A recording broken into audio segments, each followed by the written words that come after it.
नमस्कार, आप देख रहे हैं दिल्ली बुलेटिन। राजधानी की बड़ी खबरों पर डालते हैं एक नजर। दिल्ली सरकार ग्रीन बजट की तैयारी में जुटी है। इसका मकसद है कि बजट का एक बड़ा हिस्सा पर्यावरण संरक्षण, प्रदूषण कम करने, साफ ऊर्जा और पानी बचाने जैसी योजनाओं पर लगे, ताकि विकास और हरियाली साथ साथ चल सके। ग्रीन बजट में साफ तौर पर दिखेगा कि सरकार पर्यावरण से जुड़े कामों पर कितना खर्च कर रही है और उसके नतीजे क्या आ रहे हैं। कई देशों और भारत के कुछ राज्यों ने पहले से ही ग्रीन बजट या क्लाइमेट बजट शुरू कर दिए हैं। उत्तम नगर हत्याकांड मामले में दिल्ली हाईकोर्ट ने आरोपियों के परिवारों को अंतरिम राहत दी है। अदालत ने प्रशासन को फिलहाल बुलडोजर जैसी किसी भी कार्रवाई से रोकने के निर्देश दिए हैं। मामले की अगली सुनवाई 11 मार्च को होगी। दिल्ली आबकारी नीति मामले में प्रवर्तन निदेशालय की याचिका पर दिल्ली हाईकोर्ट में सुनवाई हुई। ईडी ने ट्रायल कोर्ट के उस आदेश में की गई टिप्पणियों पर रोक लगाने की मांग की है, जिसमें एजेंसी के खिलाफ कुछ टिप्पणियां दर्ज की गई थी। एजेंसी का कहना है कि ये टिप्पणियां जांच को प्रभावित कर सकती हैं। आबकारी नीति मामले में निचली अदालत से आम आदमी पार्टी के नेताओं को दोष मुक्त किए जाने के बाद भाजपा नेताओं के बयानों को लेकर सियासी घमासान तेज हो गया है। आम आदमी पार्टी के दिल्ली प्रदेश अध्यक्ष सौरभ भारद्वाज ने भाजपा पर तीखा हमला बोलते हुए सवाल उठाया कि भाजपा नेताओं को कैसे पता है कि इस मामले में आगे अदालत का क्या फैसला आने वाला है। दिल्ली भाजपा अध्यक्ष वीरेंद्र सचदेवा ने आम आदमी पार्टी के नेता सौरभ भारद्वाज की उस टिप्पणी की कड़ी आलोचना की है, जिसमें उन्होंने अदालत के न्यायाधीश की निष्पक्षता पर सवाल उठाए थे। सचदेवा ने कहा कि किसी न्यायाधीश के भाजपा से संबंध होने की बात कहना पूरी न्यायिक व्यवस्था का अपमान है। उन्होंने बताया कि दिल्ली भाजपा इस मामले को अदालत के संज्ञान में लाने के लिए न्यायिक विशेषज्ञों से सलाह ले रही है। दिल्ली में एलपीजी सिलेंडर की संभावित कमी की आशंका के चलते कई गैस एजेंसियों के बाहर लोगों की लंबी कतारें देखी जा रही हैं। लोग घरेलू गैस सिलेंडर भरवाने के लिए घंटों इंतजार कर रहे हैं। इस स्थिति का असर होटल, रेस्टोरेंट और दुकानों पर भी पड़ रहा है, जिन्हें कमर्शियल सिलेंडर कम मिल रहे हैं।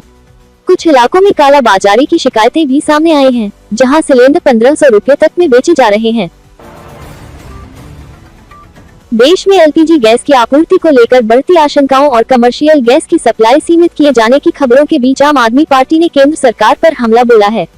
पार्टी के राष्ट्रीय संयोजक अरविंद केजरीवाल ने कहा कि पश्चिम एशिया में चल रहे युद्ध का असर अब भारत में गैस और तेल की उपलब्धता पर दिखाई देने लगा है।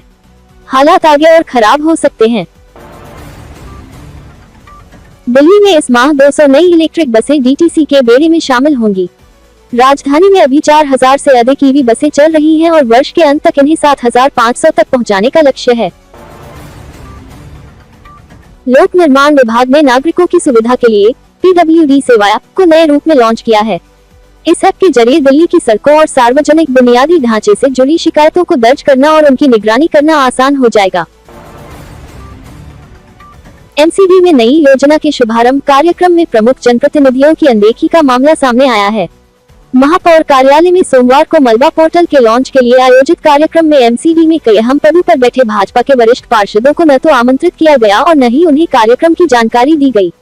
यह मामला सामने आने के बाद भाजपा पार्षदों के बीच असंतोष और नाराजगी की चर्चा तेज हो गई है। दिल्ली में कई इलाकों में गंदे पानी की सप्लाई के मुद्दे पर प्रदेश कांग्रेस ने भाजपा सरकार को घेरा है। प्रदेश कांग्रेस के अध्यक्ष देवेंद्र यादव ने आरोप लगाया कि राजधानी के अधिकांश हिस्सों में दूषित पानी की आपूर्ति हो रही है, लेकिन सरकार इस गंभीर समस्या को लेकर उदासीन बनी हुई है। उन्होंने कहा कि यदि मुख्यमंत्री रेखा गुप्ता दिल्ली वासियों को स्वच्छ पेयजल उपलब्ध नहीं करा सकती तो उन्हें नैतिक जिम्मेदारी लेते हुए पद छोड़ देना चाहिए। डीडीए द्वारका के शहरीकृत गांवों में जलाशयों और जमीन का टोटल स्टेशन तकनीक से सर्वे कराएगा। इसका उद्देश्य जमीन का सटीक सीमांकन और भविष्य की विकास योजनाओं के लिए डेटा तैयार करना है। सीबीएसई की गणित परीक्षा के प्रश्न पत्र पर दिया गया क्यूआर कोड सोशल मीडिया पर वायरल हो गया है। छात्रों का दावा है कि स्कैन करने पर पॉप गाना never gonna give you up का वीडियो खुल रहा है। दिल्ली विश्वविद्यालय के स्कूल ऑफ ओपन लर्निंग में इस साल जून से दाखिला प्रक्रिया शुरू होने की तैयारी है। इस बार 2 नए कोर्स भी शुरू किए जा सकते हैं। नरेला औद्योगिक क्षेत्र में एक कार के अंदर 2 लोगों की शव मिलने से सनसनी फैल गई। पुलिस को दम घुटने से मौत की आशंका है। कार से शराब के पाउच भी बरामद हुए हैं। दिल्ली की हवा एक बार फिर खराब श्रेणी में पहुंच गई है। केंद्रीय प्रदूषण नियंत्रण बोर्ड के अनुसार सोमवार को राजधानी का वायु गुणवत्ता सूचकांक 243 दर्ज किया गया, जो खराब श्रेणी में आता है। कई इलाकों में AQI 300 के पार भी पहुंच गया। दिल्ली में आने वाले दिनों में गर्मी से राहत मिलने के आसार नहीं है। मौसम विभाग के अनुसार अगले 5 दिनों तक मौसम सामान्य रहेगा, लेकिन तापमान ऊंचा बना रहेगा। अगले कुछ दिनों में भी तापमान इसी के आसपास रहने की संभावना जताई गई है। जानकारी पसंद आई हो और ऐसी ही और ताज़ा खबरें और दिलचस्प जानकारियाँ देखना चाहते हैं तो हमारे चैनल को लाइक करें, शेयर करें और सब्सक्राइब करना बिल्कुल न भूलें। साथ ही बेल आइकन जरूर दबाएं ताकि हर नई वीडियो की नोटिफिकेशन आपको सबसे पहले मिल सके।